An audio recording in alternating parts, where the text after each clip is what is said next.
Oh, indeed. Is it true that you've acquired a house? If so, I'd be interested in living with you.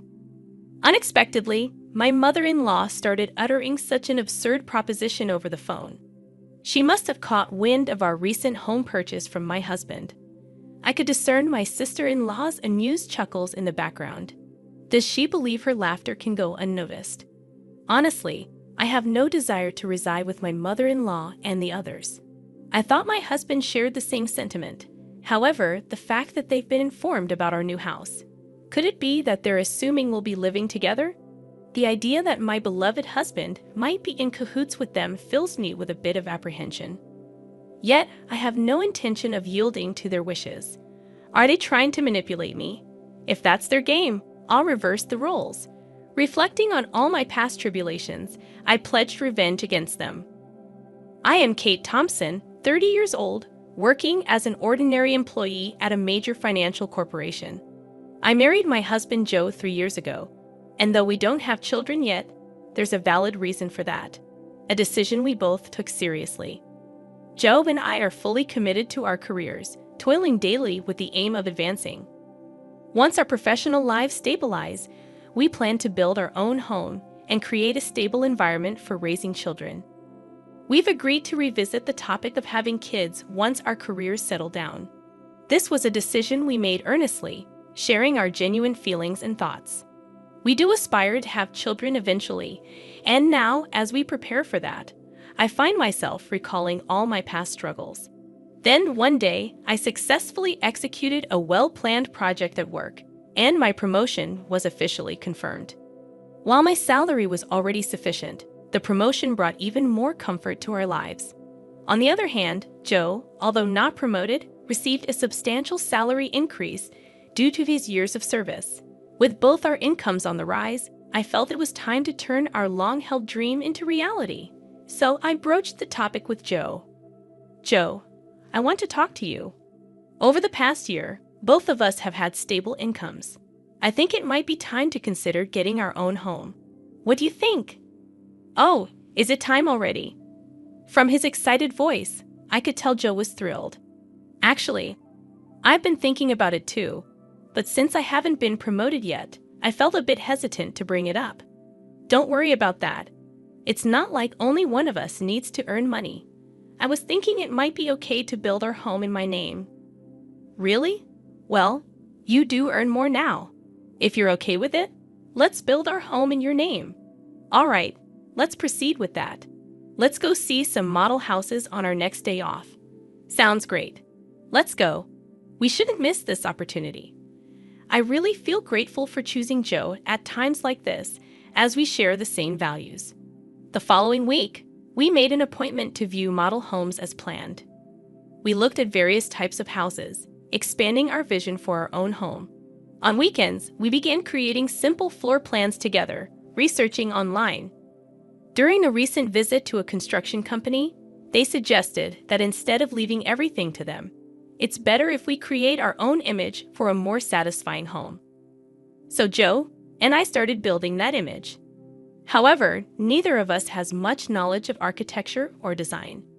Even with research, it takes time to put it into practice. While taking breaks, we continued working, and then the doorbell rang. I thought it was a delivery, but when I opened the door, my mother-in-law was standing there. Unexpectedly, huh? Mother, what brings you here so suddenly like this? My mother-in-law sometimes visits our place without notice. She glared at me and, without a word, took off her shoes and went into the house on her own. I'm here, Joe. Huh, Mom? What's up?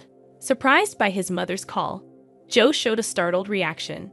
Did you have some business around here? To Joe's question, his mother looked a bit perplexed. Yes, I told Kate about it over the phone a little while ago, but it seems Joe didn't know. I see. Maybe Kate forgot to tell me. Seems like it. Kate, even though she's still young, has a terrible memory. That's not true, Mom. It's not forgetfulness. Kate is incredibly busy with work, and at the same time, she takes care of the household. Her mind is always full of things to do. You're such a kind boy, Joe. If your late father were here, he definitely wouldn't have forgiven that. I really respect Kate from the bottom of my heart. So, Mom, why did you come here today? To Joe's question, his mother smiled contentedly. Then, she slowly took out a travel brochure from her bag, spread a page with a post-it note on the table, and showed it. Listen, Joe, I've always wanted to go to Niagara Falls. Won't you take me, please? My mother-in-law began to say such things excitedly out of the blue. Caught off guard by the sudden request, both Joe and I were left staring at her, mouths agape. My mother-in-law, relentless, kept pressing Joe, who was clearly flustered. Come on, Joe, you agree, right? Think of it as a way to show filial piety. Wait a minute, Mom. I'm in trouble if you suddenly say you want to go on a trip, though you can come too. Actually, I was thinking of going with Claire, but if Joe wants to go, I'm delighted to turn it into a family trip. Claire is Joe's sister. What are you talking about? Kate is here, and I can't get time off from work. But it's strange for me to pay for a trip for you and my sister, right? Not strange at all. Spending money for the family is a wonderful thing, don't you think so, Kate? Suddenly turning to me, my mother-in-law sought my agreement. Though shaken, I firmly expressed my opinion to her. Well, using one's own money for family isn't bad, but I think imposing it on others is different. What do you mean by that? Are you saying I'm trying to extort travel expenses from Joe? I didn't mean to say it in such a harsh way, but listening to you, it sounded like you just wanted us to pay for the trip, Kate. That's terrible. I had no such intention, but you're making me out to be the villain in front of Joe. I'm so shocked. That's not. I didn't mean to call you a villain. I just answered honestly to what was asked. Okay, no need for excuses, Kate. Why are you so heartless? You must not like me, do you? My mother-in-law, visibly upset, glared at me with icy cold eyes. It always turns out like this when she comes over. She always finds some reason to demand money and then squanders it with Claire, Joe's sister. Spending money for the family sounds nice, but what my mother-in-law does is practically extortion. The situation is entirely different when Joe gives them money out of kindness. No matter that they're family, I never really liked Joe's brazen mother and sister. According to Joe, his mother and sister became so selfish after his father passed away. Joe's father died when he was in high school, and since then, they have lived as a trio. While his strict father was alive, he watched over the finances. But with his departure, there was no one to stop them, and they even freely spent the life insurance money. Also, since Claire works part-time, not as a full-time employee, her salary is low, and their life is always on the edge. So this is why she regularly visits our house, making excuses like life is tough, or I want to relax and travel somewhere to extort money from Joe. Before marrying Joe, it seemed he was at the mercy of his mother and her demands after his father's death. A sense of dependence for being cared for by his mother had bound Joe. However, since marrying me, Joe seems to be gradually realizing their true nature. Even when repeatedly asked for money, recently he's been trying hard to refuse. For Joe, that's quite a growth. Moreover, he has recently become able to speak back firmly to his mother. To my mother-in-law's spiteful words like, "You don't like me, do you?" Or "Why should I for such an uncharming daughter-in-law?" Joe responded clearly. "Just because you're my mother doesn't mean you can speak badly of Kate. Didn't Kate just answer what you asked her, Mom? You're taking Kate's side. What are you talking about?" "I think you're in the wrong here, Mom. That's so unfair. Surely Kate must have poisoned your mind against me. Poor thing, you were such a kind child before we got married." "I'm telling you that's not it. I'm saying this because I think so." Joe's firm response surprised my mother-in-law, who was not used to being talked back to like that. With a frustrated look, biting her lower lip, she said, "Fine," and left. "Kate, I'm sorry. I'd always make you feel uncomfortable." "No, it's okay. You stood up for us this time. Once we build our own home, we'll be further away. Let's not interact with Mom and them." "Then yeah, that would be a relief. If you're okay with it, Joe, I'm grateful." The place we are considering for our new home is quite far from our current apartment, improving the convenience to both of our workplaces. Our current apartment is about 5 train stations away from Joe's parental home, but the new house will be 3 times farther and require transfers. The route from the station is also complex, so if we don't give them the address, they won't be able to find our new home. It's a good chance to cleanly break off our relationship with my mother-in-law. Later, we submitted our imagined floor plan to the construction company, and the construction started 2 months later. After about half a year, our $500,000 dream home was completed. We managed to squeeze some time from our busy work schedules to pack a few days before the move. I received a call from my mother-in-law on my smartphone. Busy packing. I turned on the speaker and answered the phone. "Hello," I said, and my mother-in-law started speaking in an unusually high-pitched voice. "Kate, when are you moving? You bought a house, right? I want to live with you." Suddenly, on the phone, my mother-in-law began to say such an outrageous thing.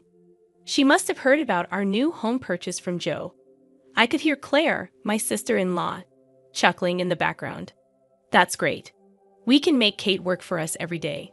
Mom, you came up with a good idea." Do they think their words aren't reaching me? It's clear they plan to piggyback on our move. I imagine them planning to use me for an easy life.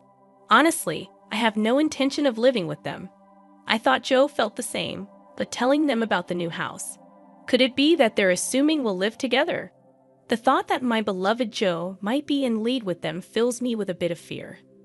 But I have no intention of letting them have their way. They're probably trying to use me, right? If that's the case, I'll turn it around and use them. I told them the date of our move. Then my mother-in-law and Claire said, "We'll come to the apartment in the afternoon on that day. Take us with you in the car, and arrange the movers for us too." They hung up after making their demands. But of course, I have no intention of complying. For now, I'll check the facts with Joe. As I was about to go and tell Joe this, he was already standing behind me. "Joe, you were there. I came to say we should take a break, but was that Mom on the phone just now?" "Ah, yes. I was going to talk to you about it too." "Why did you tell your mother about our new home?" "It's not like that. Actually, when Mom came over last time, she seems to have seen the floor plan of our new house. She kept pestering me about it every day. So, Kate, I'm really sorry." "I see. So you don't intend to live with your mother, right?" "Of course not. After hearing that phone call, I'm even thinking it's better to cut ties with her." Joe's expression was filled with more anger than ever. It was the first time I had seen him this angry. From what Joe told me, my mother-in-law had seen the layout of our new home and was convinced it was a spacious house. She had pretended to be interested and called Joe repeatedly, asking him about the number of rooms and details of the facilities. But it seems that Joe is on my side, which relieved me. Then there's no problem at all. This made me determined to get my revenge on my mother-in-law. I've had enough of her saying whatever she wants, but it's goodbye to that now. I'll make sure to settle this properly. And so, the day of the move arrived. Joe and I had the movers transport our things in the morning and headed to our new home in our car. By the time we finished moving everything, it was already past 1:00 p.m., checking our phones while taking a break. We saw dozens of missed calls from my mother-in-law. "She called me too," Joe said, sounding weary. Then my mother-in-law called again. I answered the phone with the speaker still on. Hello, Kate. Where are you? I told you I'd be at the apartment in the afternoon, didn't I?" Yes, you did say that. So what can I do for you?" "What do you mean? You didn't arrange for the movers.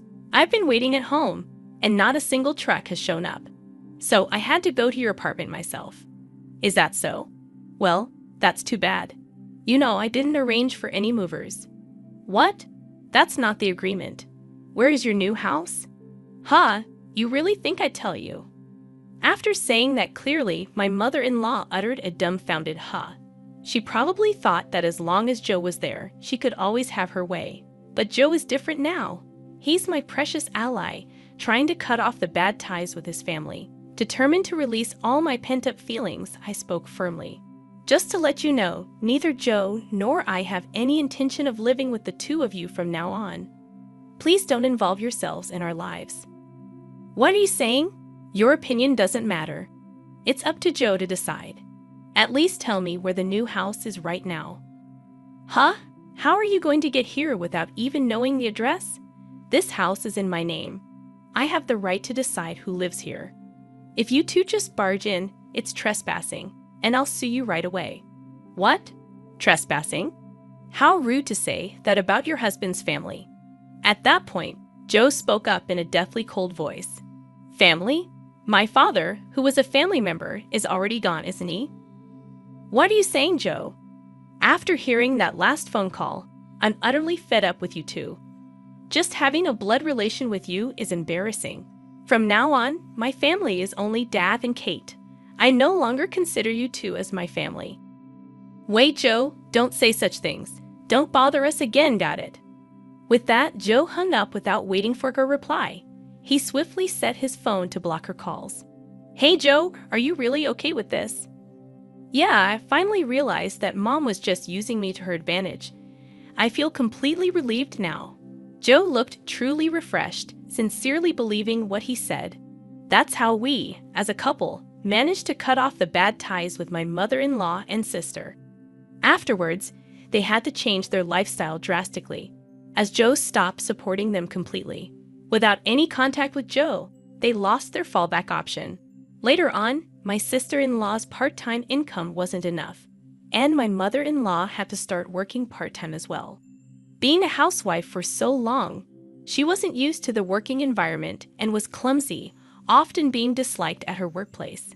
Meanwhile, we live a peaceful life in our new home, with no sudden visits from my mother-in-law anymore. We are truly stress-free.